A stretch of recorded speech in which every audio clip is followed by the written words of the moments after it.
Sports Podcast. We dive deep, talking ball games from NFL to the NBA League. Athletes talking coaches, strategizing. Every episode, we bring you the latest. From soccer fields to tennis courts so vast. We cover every sport, night and day fast. Hear the stories, the wins, the losses too. Our passions for sports, no matter the crew. Mack Truck Sports, where the talk never ends. From the big leagues to the little friends. Get ready for the ride, we're just getting started. Mack Truck Sports, let's make this. Good afternoon. We're back. It's another edition of the one and only edition of the Mack Truck Podcast, presented to you, everybody, by the Tired Sports Network. My name is Mackenzie Brooks, a.k.a. the Mack Truck, a.k.a. your worst nightmare. Okay, Thursday, July 3rd, 2025. We're lodging in charge, and we're here to talk sports. Had to take a couple days off, okay? Had to get some new intranet, all the things. Did some rearranging in the house studio. Also, I had to gather some notes. We got some notes from the weekend. Got some notes from some WNBA games these past couple days. And the Commissioner's Cup. And shout out to the Indiana Fever. Listen, we're here. I'm excited. Thank you for joining us. Again, this show is presented to you by the Tired Sports Network, along with the likings of the Cumulus Media Des Moines Podcast Network. Let's get into it. Your quote of the day. You may encounter many defeats, but you must not be defeated. In fact, it may be necessary to encounter the defeat so you can know who you are, what you can rise from, and how you can still outcome it. Dr. Maya Angelou, listen, it's one of my favorite quotes. If I could find a way to tattoo that thing somewhere on me, I would. I don't know if I got enough arm space or back space for the entire quote, but when I tell you it's a thing, it's a thing. And it's really just quite correct if you ask me. But literally, Dr. Maya Angelou is always great for a quote. But we're here. Today's docket also includes, but not limited to, WNBA recap. Okay, news and notes, NFL news and notes in terms of big trade deals, all the things. Also going to cover UFC 317 full recap, Ilia Topuria versus Charles Oliveira, and Alexandre Pantoja versus Kai Kara-France. Two title shots, one giant fight, and it did not disappoint, people. It did not disappoint. Listen, also going to cover Jake Paul versus Julio Chavez Jr., as well as some college football news and notes. And listen, just as a disclaimer, I still to this day, I'm not a huge fan of Jake Paul, the entertainer. I am, however, becoming more of a giant fan of Jake Paul, the boxer, but we will get into that later on in the show. Again, this portion of the show is brought to you by Truth Barbering Shop, 6563 University Avenue, the beard and barber stylings of Chris Fats Dixon, the barber, Gary Duke Williams and Sister Nisha for your beautician and beauty needs. Make sure you hit them up on Booksy.com or Facebook and tell them that the Mack Truck sent you. Because again, if you're not telling them that the Mack Truck sent you, you wouldn't know who they were unless you were already getting their services. Now, we're hopping right into it, folks. The WNBA has not disappointed. And if you say that it has, you don't know sports. Listen. The Indiana Fever are your 2025 WNBA Commissioner's Cup champions, okay? Without Caitlin Clark, mind you. And I don't want to hear anybody talk about the Commissioner's Cup ain't a real title. The next time the NBA runs their in-season tournament and y'all favorite team win, I'm going to be saying the same damn thing. It's not a real title. It is a real title. It may not be the giant title, but it is a small title. We don't degrade championships in any form. I don't give a damn who you are. So let's just get that straight right now, okay? We don't do that here. That's not a thing. Either way, Indiana Fever beat the Minnesota Lynx in Minnesota in the Target Center. Mind you, going into this game, the Minnesota Lynx were literally 8-0 at home. Had not lost a home game till the Indiana Fever showed up. The Indiana Fever came by storm. Now, I will tell you this. They struggled the entire first quarter. The entire first quarter looked very reminiscent to what they did to the Dallas Wings on Friday of this past week. Now, very sloppy, turning over the ball, not catching rebounds off the glass. It looked like I was watching middle school basketball. But this is what we have 4 quarters of sports for, guys. Quarters 2 through 4, they turned it on. And they were turning it on handily, might I add. I, for one, here for it. Either way, the Fever beat the Minnesota Lynx in Target Center 74-59. Natasha Howard ends up being the MVP of the Commissioner's Cup with 16 points, 4 for 10 from the field, and 100% at 8 for 8 from the free throw line. Alana Smith adds 15 points, goes 5 for 11 from the field, and 2 for 2 from the free throw line for the Minnesota Lynx. Now, I will tell you this. The Indiana Fever has had a little bit of trouble this season. Caitlin Clark has experienced injuries. They've kind of had to move people around for injuries, have waived some people, all the things. Okay, the fact that the Indiana Fever have been able to just accomplish this good thing in terms of getting the in-season tournament title and becoming the Commissioner's Cup champions for 2025 without Caitlin Clark, imagine what it's going to be like when she can get back to being consistent and get that groin injury taken care of. Now, everybody knows that Caitlin Clark is a phenom. Everybody knows that Caitlin Clark is a good portion of their offense. But as we saw on Tuesday night, if you watched the game, if you watched any percentage of that game, Ari McDonald did her thing. Kelsey Mitchell did her thing. Natasha Howard did her thing. They finally were able to feed the ball into Aaliyah Boston. Okay, but on the flip side, you have the likes of a Courtney Williams. Okay, you have MVP. Okay, Nafisa Collier. Okay, Alana Smith. Like, it was lockdown defense for the entire first quarter in terms of trying to get the ball down low to Aaliyah Boston. They finally found a way. They started spreading the ball out, and it started opening up those backdoor passes. And, of course, when you add a Sophie Cunningham and you put a Sydney Colson in there, the first 2 off the bench for that top 7 rotating factor, you're going to get a good game. Listen, you're going to get a good game. Okay, and Cheryl Reeve, head coach for the Minnesota Lynx, I feel like was very shocked and very astonished in terms of how well Indiana played without their star phenom. Because the last time I checked, Caitlin Clark is not the only one who plays basketball on that team. Now, while she is one of the best generational players that we have seen to date in terms of what we're playing with right now, you have a Caitlin Clark, you have a Paige Beckers, you have an Alyssa Peely who didn't even get to see that much playing time on Tuesday, and frankly, I was kind of mad about it. Like, if y'all not going to use her, send her somewhere where she's going to be used, because y'all are literally running feet into the ground. And it's the same thing on Indiana. You have a Natasha Howard, you have an Aaliyah Boston, okay? You have a Demiris Dantas who's playing for the AmeriCup right now, okay? Like, we got to learn how to spread out our talent, y'all. We can't just be using it in one factor. Either way, we're going to go into some stats here. The Indiana Fever shot just about 43% from the field alone. Just specifically 42.9%. Okay. And then just going down the rest of the list here, just about 42% from the free throw line, or the 3-point line, rather. They had trouble shooting the ball from the outside. That's the thing. And they had a lot more trouble than they normally do outside of the fact that Caitlin Clark was not playing. Outside of the fact that Caitlin Clark was not playing, Kelsey Mitchell wasn't her 3-point wasn't dropping. Sophie Cunningham's wasn't dropping. Lexi Holtz finally started to drop, and then once that first 2 dropped for her, it was like, okay, now we're getting into a rhythm. Tonight they play the Vegas Aces at 6:00 on Prime Video. After this show, I will be glued to my chair. Don't ask what I'm doing. Basketball is what I'm doing.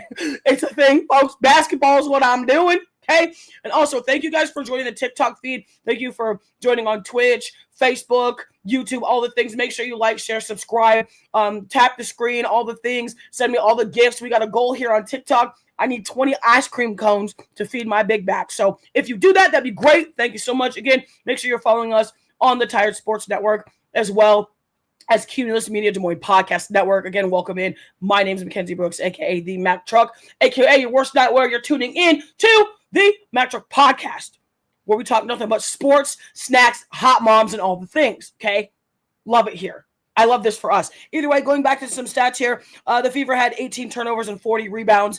The Minnesota Lynx shot just about 35% from the field at 34.9% to be exact, along with just about 25% even on the 3-point line from the perimeter, 16 turnovers and 30 rebounds. Now, I will tell you this. and I don't know why, and maybe it's just the way this person plays, but Courtney Williams, for whatever reason, and like, at least in my humble opinion, and if anybody knows me, I've played basketball at a high level. I've played sports at a high level. I still play sports at a high level to this day. My next goal is to be on broadcasting with y'all, talking sports, and hopefully to move into being a coach in some way, shape, or form. Courtney Williams is one of the best point guards in basketball right now, but I feel like she's strangely underrated, and I don't know why. I can't seem to figure out why anybody underestimates her. Like, can somebody tell me why? Like, is it because she's not flashy? I mean, is it because, like, she don't make the acrobatic passes like a Diana Taurasi, like a Sue Bird, like a Caitlin Clark, like a Paige Beckers? Like, I don't understand. Courtney Williams is not to be played with. Hell, Courtney Williams has 2 titles. Like, what are we talking about? Like, I just think the way that Minnesota runs their offense is not very self-efficient for the talent that Courtney Williams have. I mean, like I said, you also have Nafisa Collier, who is 6'7", and manhandling folk, and literally out here playing really point center. She handles the ball. She runs the ball up the court. She runs the offense when Courtney Williams is behind or they're running a big pattern. Like, it just drives me nuts. I mean, and the same thing can be said for about 97% of the teams in the WNBA. Yes, there's only 13 teams right now, but that's my point, is while the league is still small and growing, there's so much hidden talent in the WNBA. It's ridiculous. I don't understand it. I don't think I will ever really understand how we get to a point of not being underestimated when it comes to talent. It makes absolutely no sense to me whatsoever. I can't call it. At this point, I don't think I'm really going to understand it until we start to add more teams to the WNBA, which brings me to my next point. Okay. For those of y'all who really missed out on the WNBA news, there was a huge announcement this week. The WNBA is now expanding to 18 teams, adding 1 team every basically 2 years, starting in 2026. So in 2026, we have the Toronto Tempo coming. That's team number 14. Okay. We also have the what could be Portland Fire coming. That one's still on the table. But in terms of the next 3 or 4 years, we have in 2028, the Cleveland Rockers are being reinstalled into the WNBA. The Cleveland Rockers were one of the very first and original WNBA teams when the WNBA started in 1997, for the record. Also adding back one of my favorite old school teams, and the reason I got into WNBA so much, the Detroit Shock. Detroit basketball for women is coming back, and listen, I am excited. I am excited. I am thrilled. I'm pumped. I'm all to the growth and awareness of the WNBA. Like, I really wish we could just add teams every single year. Now, the next team, or the next town rather, that's actually getting that's a brand new installment for the WNBA, Philadelphia, which is frankly the best idea so far that I think the WNBA could have had. Now, I'll tell you this, Kathy Engelbert, I need you to speed it up a little bit, sis. Need you to speed it up with the additions of these teams. We're starting to see more revenue come from the teams. We're starting to see more revenue from the league. You should have enough money by now to start adding teams almost every single year. Like, every single year. There's no reason we should be waiting, a year and a half for these new teams. Okay, we added the Valkyries last season. They made team number 13. We've got team number 14 coming in 2026, again, with the Toronto Tempo. And then we're going to go on from there. Now, if you guys remember listening to my studio edit of the show just about 2 or 3 months ago, when they came out with the announcement that there was a possibility of the state of Tennessee having a women's WNBA team in Tennessee, with rumors that the name would more than likely be the Tennessee Summit, in honor of the great basketball coach that was Pat Summitt. Olympic coach, Olympic player, college coach, one of the best college basketball minds to grace the court. I mean, she coached Candace Parker. I'm just going to throw that out there right now. She's also coached a slew of other legends of the game that we are talking about right now. That just goes to show you how fast women's professional basketball and women's college basketball has grown. When the college game grows, the professional game grows. When the professional game grows, the international game grows. People don't understand that, but y'all gonna understand that. Like, that's gonna be a thing, and I love it. Anyway, moving on, we're still here talking about the WNBA, and for those of you haters out there, I don't want to hear a thing come out of your mouth about Angel Reese. I will come on my own show every damn time and tell you until you can box her out or until you can make a layup. I don't want to hear it. Read me loud and clear. Stop talking. Until you can beat me on one-on-one, stop talking. Okay? Great. Now that we had this conversation, the Chicago Sky had a very, very good battle against Kelsey Plum and the LA Sparks. In fact, the Chicago Sky has been on a winning streak. They go down to California, Chase Center. Well, Staples Center, rather.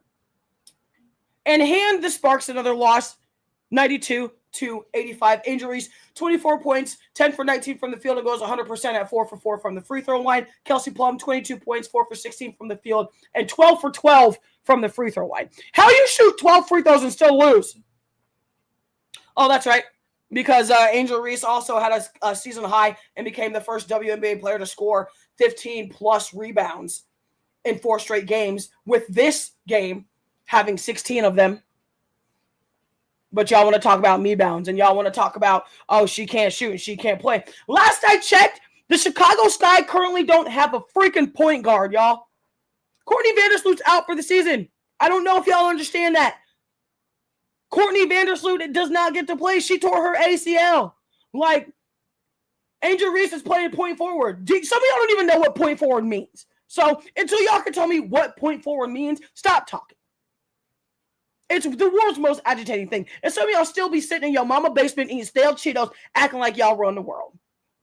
Stop. Knock it off. Like, y'all not her, y'all not him. Like, y'all not being cute. Hear me loud and clear when I tell you that. Like, come on.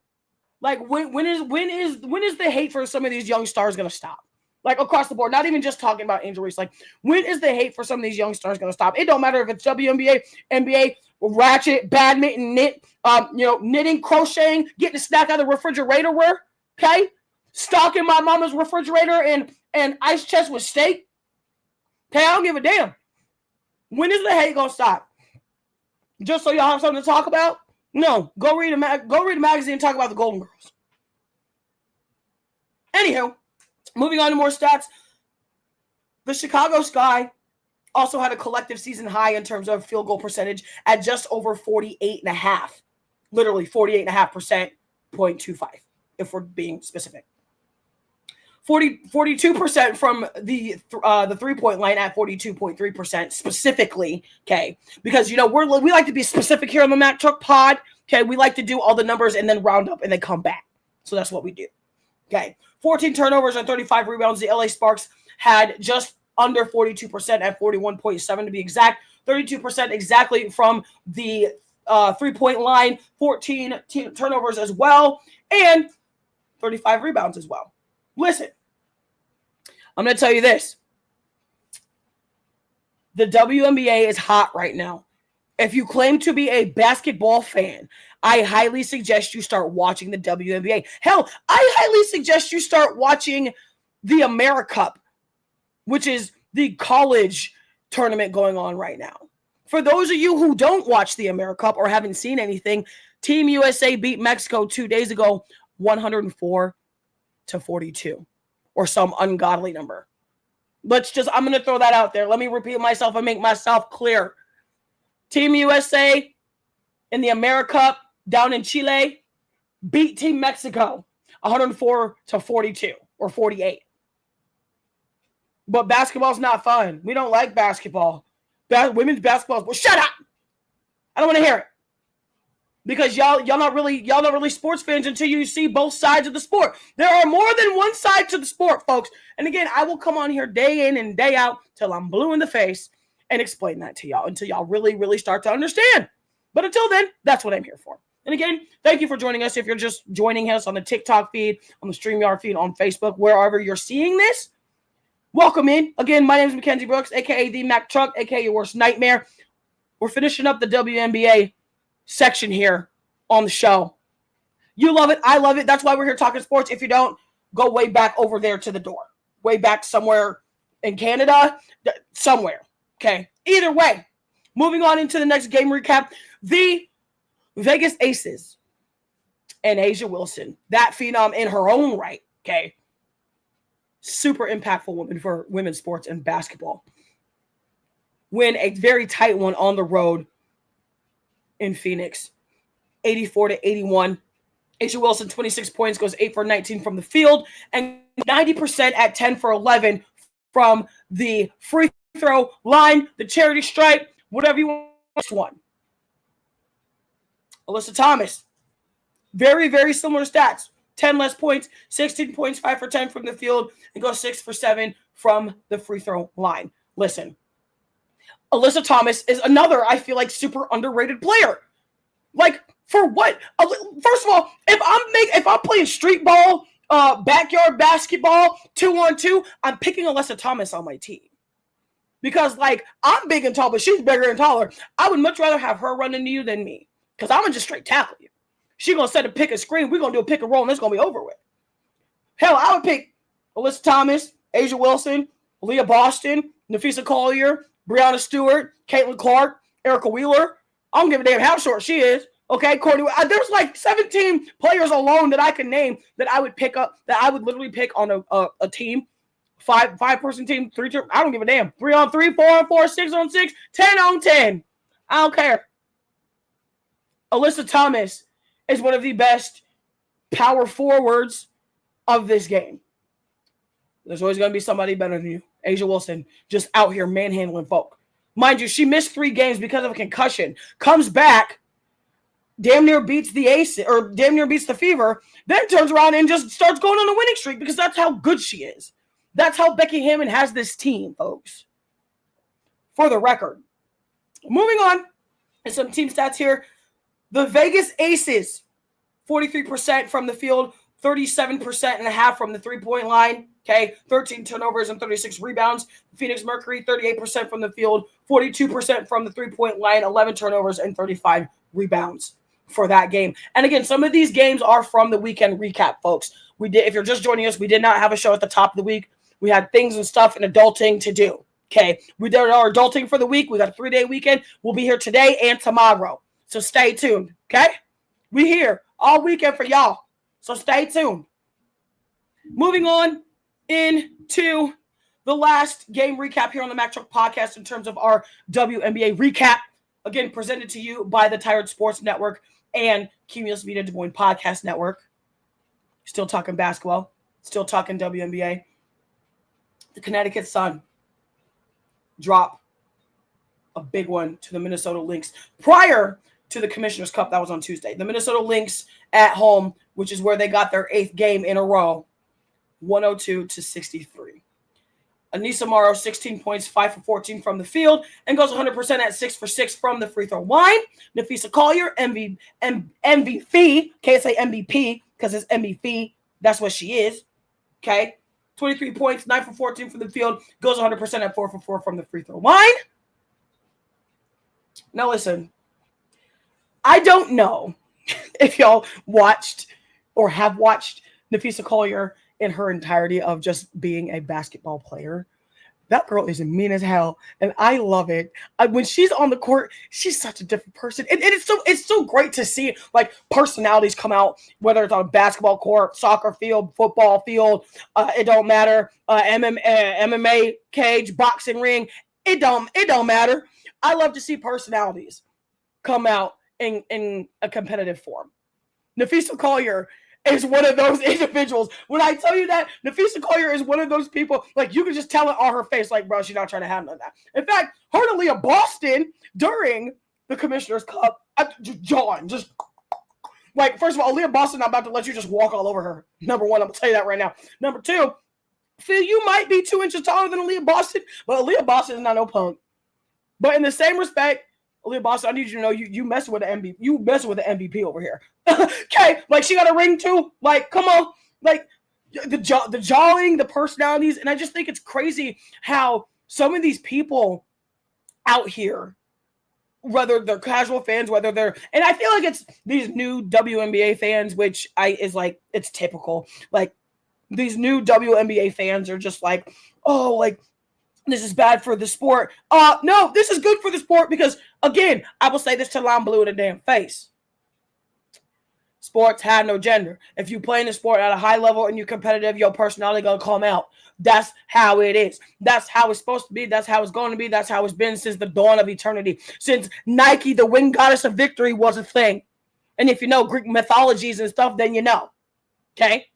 I'm just throw that out there. Either way, we're moving on to the next topic. Again, thank you for joining us. You're listening to the Mac Truck Podcast, again presented to you by the Tired Sports Network, Cumulus Media Des Moines Podcast Network, StreamYard, TikTok Live, Facebook, and all the things. You can find us all on the social media personal page at TheeMackTruck_.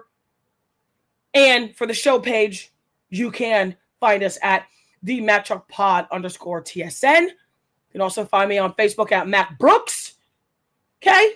You can also find the Mac Truck Podcast Facebook page as well, StreamYard, YouTube, all the things. Okay, listen. Right now, we're here to talk. NFL. Literally here to talk NFL, but not for too long. Okay, not for too long, and I'll tell you why. Listen, Jalen Ramsey gets traded to Steel Curtain Town. For those of you who don't know the NFL, that would be the Pittsburgh Steelers, folks. Now listen to this. Jalen Ramsey gets traded to the Steelers. Okay. Also, along with said trade, because I guess this is more of a 4-part trade with 3 factors. Because, like, math doesn't really math. But sometimes when you trade, you get picks. Sometimes they're garbage picks. So it depends. Okay. I can't call it. It just depends. Now, Jonas Smith, also tight end, gets traded to the Steelers for Minkah Fitzpatrick and a late 7th round pick in 2026. Okay. 2026. You just traded the Dolphins, mind you, for those of you who don't remember, the Dolphins had acquired Jalen Ramsey and Jonas Smith. Okay. They traded to the Pittsburgh Steelers for Minkah Fitzpatrick and get a late round pick in 2026. So essentially, 7th round pick for Jalen Ramsey and Smith goes to the Steelers. And then a 5th round pick for Minkah Fitzpatrick and who will also now join Darius Slay Jr. and Joey Porter Jr. Hello? Now I'm going to see where Minkah Fitzpatrick is going to fit in. Because what? Like, that's already scary enough as it is. Like, what? For those of you who watch the NFL, okay, and you can't really see my wall. Terrible glare. But cowboy hat, okay? That should tell you who my team is. That's all I'm going to tell you. You might be able to see it over there. You might be able to see it on the background. But if you know me as a person, you should already know who my NFL team is, okay? Hashtag, how about them boys? Dallas Cowboys all day. I wish Jerry Jones would have made a move like that. To have Jordan Smith and Trayvon Diggs with Jalen Ramsey? Bruh. Listen, I'm for it. I'm also for all the changes that have also happened in the NFL, especially for the Dolphins. I feel like the Dolphins got the better end of this. You get a Minkah Fitzpatrick. You basically get a 2-for-1. And Minkah Fitzpatrick is literally still an upper echelon D-back, just like Jalen Ramsey. I'm just going to throw that out there. I mean, like I said, I don't know if a lot of y'all watch the NFL or football in general, okay? But that's the thing. That's a thing, and we love things here because we love sports, and that's why I have a show, and that's why you guys are sports fans. Love it here. Love it here. Love it here. Okay? Now, the Dolphins also get, okay, a now unretired Darren Waller. And for those of you who don't know, Darren Waller and Kelsey Plum were married at one time and then got divorced just about a year or so after their marriage. Okay. Kelsey Plum, point guard for the LA Sparks. Darren Waller, now unretired tight end, who was with the Giants, mind you. When he retired, he was a New York Football Giant.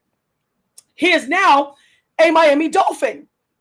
Also for a 2027 7th-round pick from the Giants on a conditional from 2026 and a 6th-round pick. And all of this, again, comes from ESPN and Adam Schefter and wherever else you get your sporting information, whether it's Yahoo Sports, Associated Press, X, okay, Fox Sports. We cite where we get our information, folks, just so you know, because I don't have the inside scoop yet, but just so you know, you have to cite where you get your stuff from if you do this. Because you got to give credit where credit is due. Either way, I can't wait for NFL season.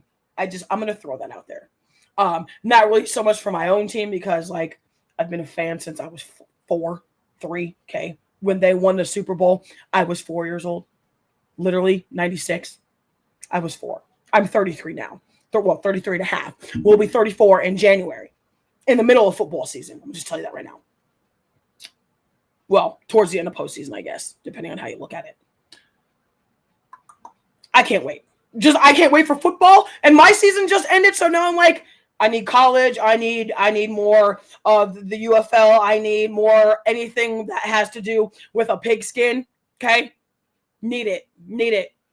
Either way, we're moving on into the next topic here on the Mack Truck Podcast. But this portion of the show is brought to you by In My Bag Apparel and Customs, with exactly one half of the great recognized game duo that is Evan Thunder Bradfield.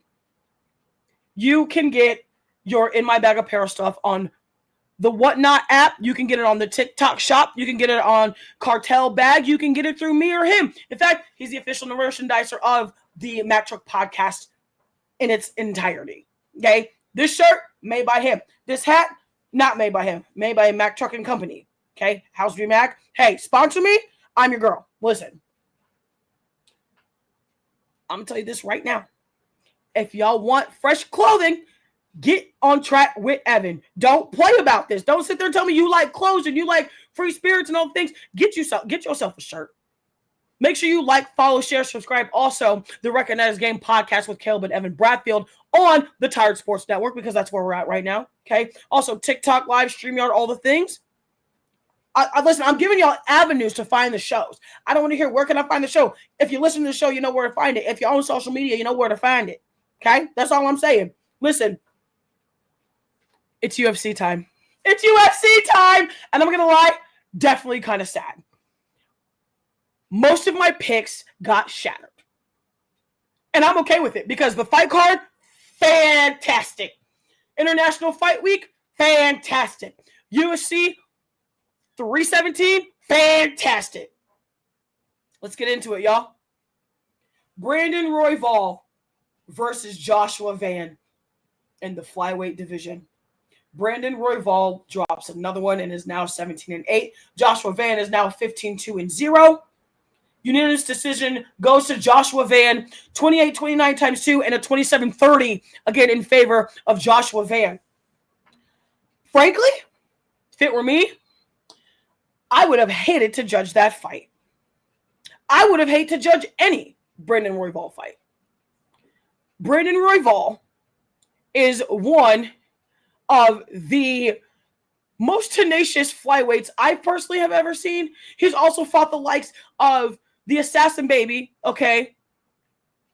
He's also fought the likes of a Davidson Figueiredo, both when they were in their prime in terms of being title contenders. Again, Brandon Moreno, okay, and Davidson Figueiredo. I think, frankly, Brandon Royval needs to move up in weight. I'm going to just throw that out there right now. I think Brandon Royval needs to move up to at least bantamweight. If he does that, there's going to be trouble in the bantamweight division. That's just what it is. If you watch the fight, you knew. But Joshua Van, personally, he was a little bit more clean, a little bit more accurate. Some of Brandon Royval's strikes, very, very accurate, very hard, very damaging. Sometimes accuracy will beat damage. Sometimes accuracy beats damage. It's a thing. Okay? It's a thing. Moving on Into the co-main event for UFC 317 International Fight Week, Ilia Topuria versus Charles Oliveira in the bantamweight division. Really. And the flyweight division, because all of them have fought between bantamweight, flyweight, and featherweight. Alexandre Pantoja came into this fight minus 280. Okay. Kai Kara-France came into this fight plus 230. I picked Kai Kara-France because, one, I always pick the underdog, and two, I think Kai Kara-France was due for a title. But you can't win a title and leave it into the hands of the judges. You just can't. That's not how the sport is done. Literally, as I say every time we come on here and do recaps, don't leave it up to the judges. Don't leave it up to the refs. Make sure you make your fight and make it known that you're going to win. Like, I don't know how many times I got to tell y'all that. Like, that is a thing, okay? It's a thing. Alexandre Pantoja gets the job done. He is now 35-0. Kai Kara-France, 25-12-0. Okay? Alexandre Pantoja gets the win via rear naked choke. If anybody has seen this man choke somebody out, he is 5'4", and flyweight is 115. Somewhere in there. He choked this man out like Derek Lewis chokes out a burrito. And I love me some Derek Lewis. If you know who the Black Beast is, you know who the Black Beast is. Alexandre Pantoja choked the absolute crap out of this man. And to do it on a rear naked choke, but when you are an experienced veteran and a champion of sorts, that's what you're going to do. That's what you're going to get. It's a fact, folks. I don't know what to tell y'all, but it's a thing. If I'm Kai Kara-France, I'm not hanging my head because you took him to 3 rounds. In fact, you almost took him to 4. Had about a minute and 55 seconds left. Okay? Let me just tell you that right now. Had a minute and 55 seconds left in the 3rd round. You almost made it to 4. Can't leave your back open, though. Can't leave your back open. You get pressed against that cage fence, and no. Especially with somebody who's a grappling artist, that is Alexandre Pantoja. I don't know what to tell you. But we moving on. We still on the topic of the UFC. Again, thank you for joining us. You was listening, watching, viewing the Mack Truck Podcast, again presented to you by the Tired Sports Network, Cumulus Media Des Moines Podcast Network, and you guys. My name is Mack Truck. Welcome in. Obviously, it's my show, Mack Truck Show, Mack Truck Podcast. It's what we're here to talk sports and have fun. We're rounding out UFC 317, Topuria versus Oliveira for the World Lightweight Championship. I took Charles Oliveira. Guess what I will not do for a while? Take Charles Oliveira. Ilia Topuria is him. I'm not even going to sit here and lie. I had my doubts about Topuria just moving up in weight, not so much as a fighter, because when you add weight, sometimes your balance is off. When you lose weight, sometimes your balance is off. But this is also why we have fight camps. This is why we have time in between the announcement of the fight card and everything like that to really get into it, really establish ourselves with our newfound weight or our newfound weight loss, whatever that looks like, weight drop, class drop.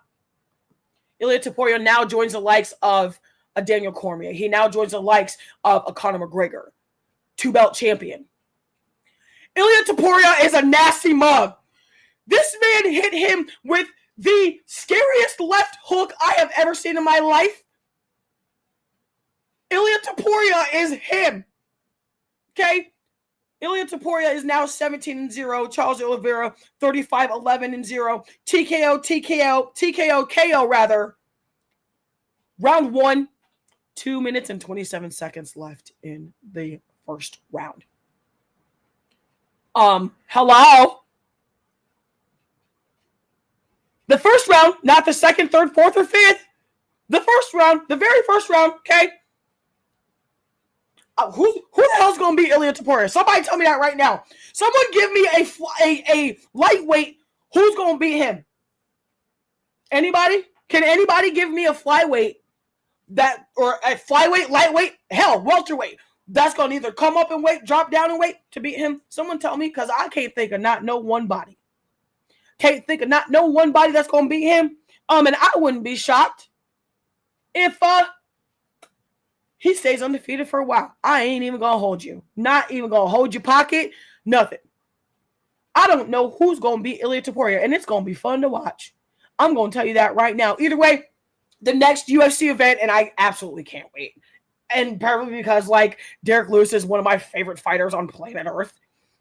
UFC Fight Night, Derek Lewis versus Talion Teixeira, okay, on the 12th. Bridgestone Arena in Nashville, Tennessee. Prelims start at 5 p.m. Central Standard Time.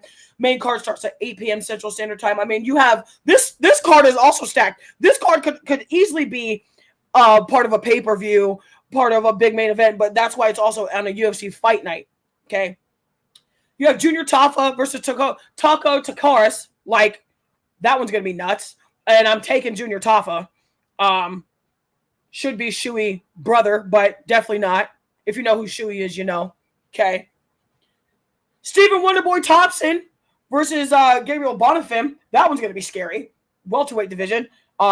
Taking Stephen Wonderboy because I love a good veteran. And for whatever reason, he has also, for whatever reason, been very underrated.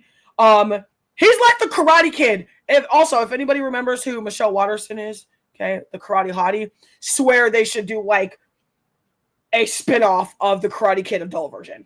Should definitely do it. I'm going to just throw that out there. Either way, then you have the main event, Talion Teixeira at heavyweight versus the Black Beast that is Derek Lewis. Okay. I can't wait. I absolutely can't wait. Love it here. We're moving on into the next event here. And again, I thank you guys so much for joining us on the Mack Truck Podcast. Again, presented to you by the Tired Sports Network, Cumulus Media Des Moines Podcast Network, StreamYard, TikTok, Facebook, and wherever else you get your audio and viewing streaming pleasure. Mack Truck here. We're moving on to the next topic on the docket. But first, make sure you check out the Playbook Podcast with Prescott Kelly. If you're looking for a podcast that just genuinely shows the overall knowledge and playmaking ability of a football team, check out the Playbook Podcast with Prescott Kelly, presented to you by the Sports Vendors Network, as well as Facebook and StreamYard Live. You can catch him weekly, sometimes bi-daily, 2 days a week, 3 days a week, and on Spotify, wherever you get your audio streaming pleasure. You can also check out the Sip Off with Megan Price, all things basketball. If you think I talk basketball good, you need to listen to the Megan Price show. That is the Sip Off, okay? All things basketball. It doesn't matter if it's men's, women's, college, international, 3-on-3, 5-on-5, okay? Canadian basketball, water polo basketball. You talk basketball, she knows about it. You can also find her on StreamYard multiple times a week on Facebook Live as well. Tell them that the Mack Truck sent you. Let's roll into it. Next topic. College football news. The Pac-12 is back, folks. The Pac-12 is back, and I am excited to have a Power 5 back in college sports. Not just football, but in sports, collegiate sports alone. So now, for those of you who remember the realm of college sports from 2024 to 2025, it was literally a Power 4. Okay, we went to a 12-team football bracket, 4 powerhouse conferences, 4 teams in terms of just football. Right now, we're just speaking total football in terms of the addition, the subtraction and addition of the Pac-12. Last year, it was the Big 10, the Big 12, the ACC, and the SEC. That was your Power 4 for college football last year. Now we add the 5th one back, so you now again have the Pac-12. The Pac-12 teams for 2026, 2025, 2026 football season alone, okay? Boise State, Colorado State, Fresno State. You also have Gonzaga that is not football, mind you. Not football, but they are now in the Pac-12. Oregon State, San Diego State, Texas State just got added this week, Utah State and Washington State. Last year's Pac-12, because it was still in existence, there was 2 teams in it and 2 teams alone. Does anybody know what those 2 teams were? Because I'll tell you right now.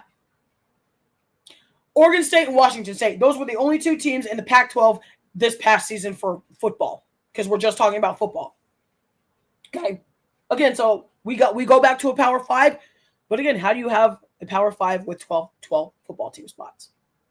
How do you go from there? You now have to add a conference champion and maybe the top 2 from each conference. How do you do that? The math doesn't math. You got to move it to 15 or 20 at this point. Love it here for us. I love it here for us. I think in terms of football, for the now Power 5 that is again, I think it's going to be Boise State and probably Oregon State coming out of the Pac-12.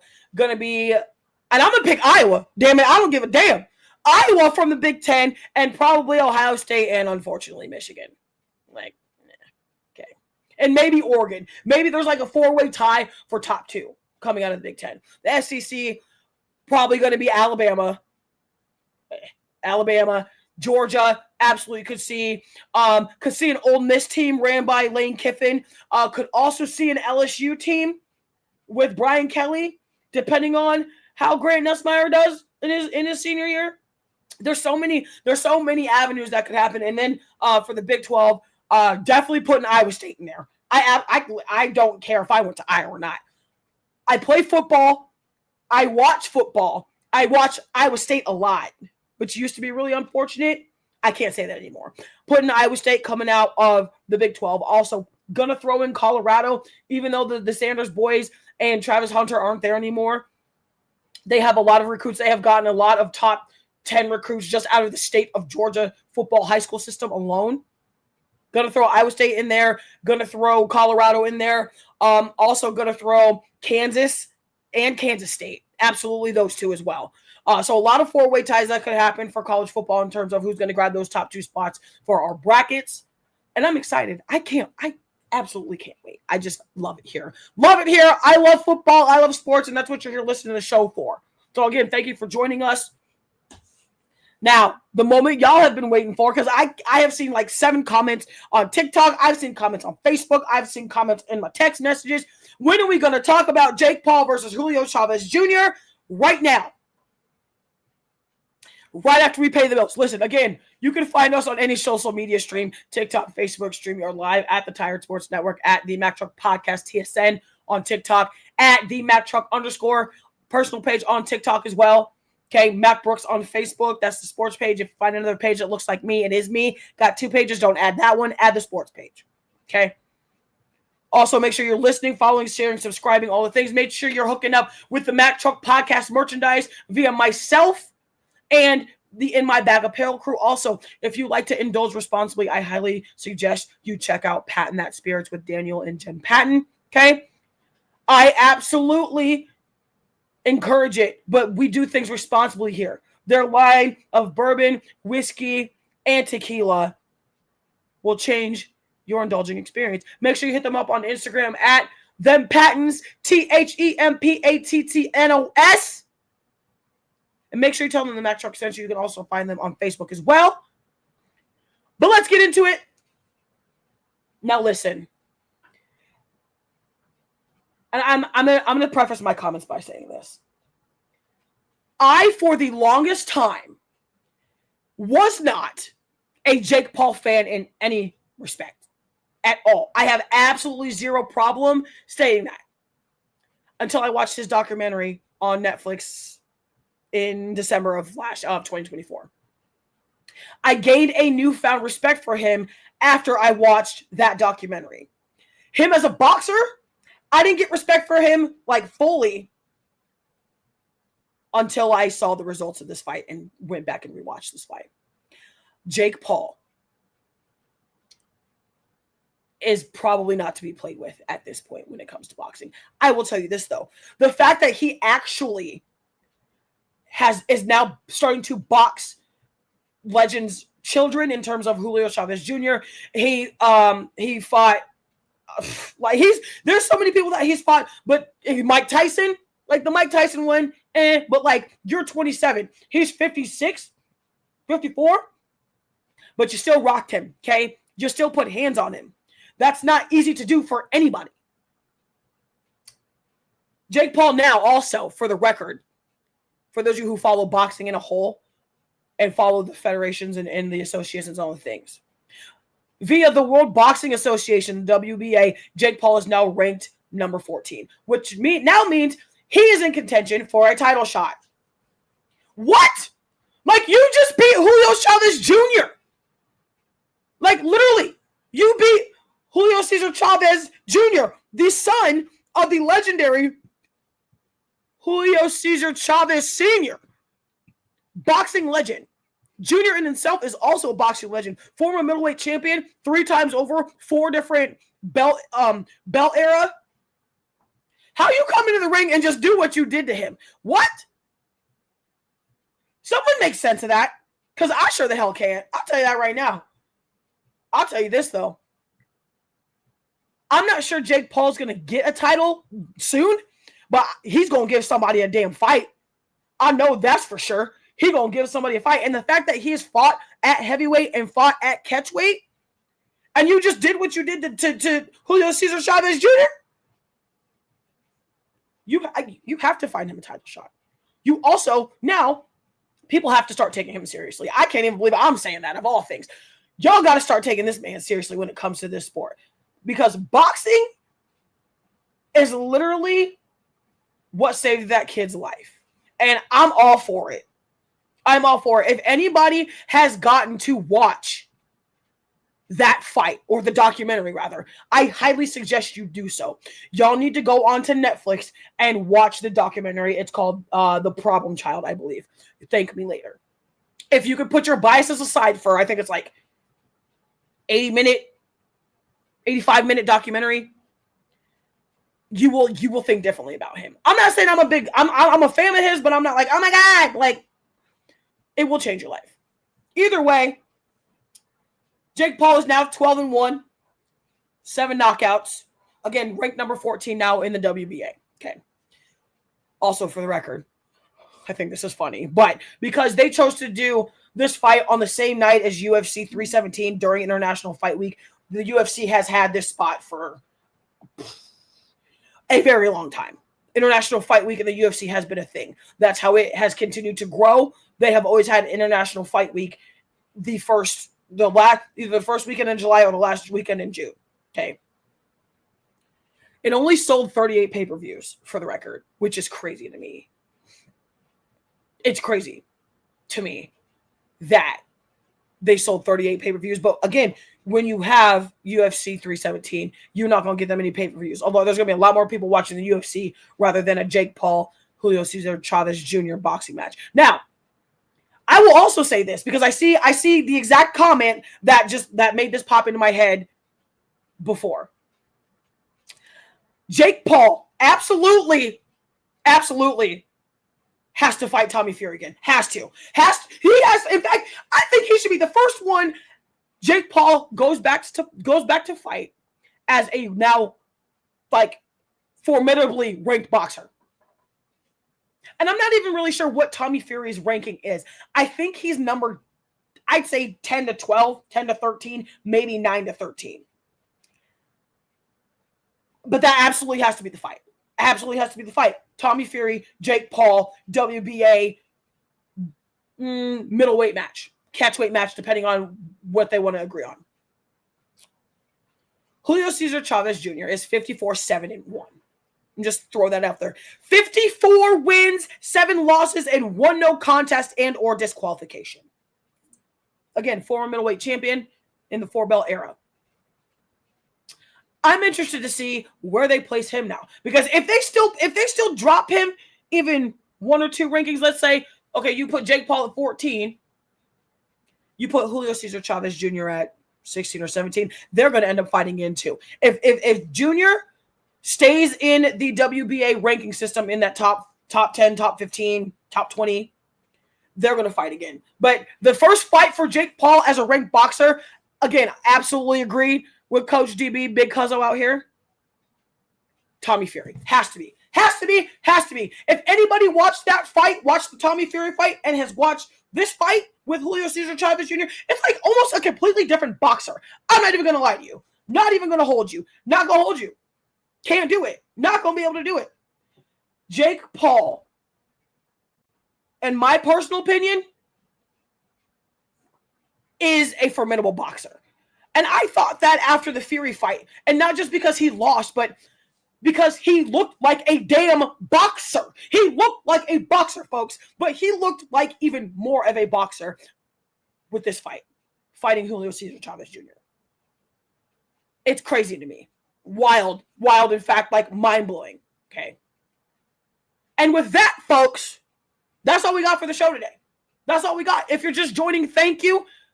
And shout out to In My Bag Apparel, Evan Bradfield down in the comments. Like, share, subscribe. The Recognized Game podcast with Caleb and Evan. Make sure you're getting your Mack Truck merch via him, via me, all the things. Don't worry, because we will be back tomorrow on 4th of July. We will have the recap from the WNBA tonight. Also, baseball stats, baseball news. There's always sports to talk about, so we're going to be here, okay? Like I said, we had the home studio, had to get rearranged, the internet, all the things, adulting and doctor's appointments and, things that no adult actually likes to do. So, thank y'all for joining me on the TikTok feed, on the Facebook, on the StreamYard, on the YouTube, all the things, on the Twitch, on the X, on the Kick, okay? My name is Mack Truck. I appreciate you joining me today. Again, like, share, and subscribe everything on the Tired Sports Network. Like, share, and subscribe everything on the Cumulus Media Des Moines Podcast Network. You can find me on socials again at TheeMackTruck_ for the personal page, at TheeMackTruckPodcast _TSN for the show page. You can also find me on the Facebook and all the things, okay? So I appreciate y'all coming in. Make sure you come back tomorrow again. We're going to have more sports for y'all. That's what we do. That's what we do. Also, shout out, merch. I'm telling you, In My Bag Apparel is where it's at. If you listen, if you're not on this train, I don't know what you're doing with your life. Listen, if you are not getting apparel from In My Bag, what are you doing with your life for real? Because I know you ain't going to Target. I know you better not be going to Walmart. Listen, it don't cost much to support small businesses. It don't cost much to show love. Like, it don't cost nothing to like, share, and subscribe. It don't cost nothing to listen and give feedback. It don't. So just do it. Okay? It's like Nike. Just do it. Okay? Listen. In the illustrious words of Ellen DeGeneres, be kind to one another. In the illustrious words of the great Yinza himself, Pat McAfee. Okay? Be a friend, tell a friend something nice. It may change their life. And the illustrious words of myself and the great Prescott Kelly. Stay up, stay blessed, stay tuned, and stay sporty. We will see y'all tomorrow on July 4th. If you're celebrating early, be careful, please. Be responsible in all the things. I'm going to go watch basketball because it's Basketball Thursday in this house. See ya!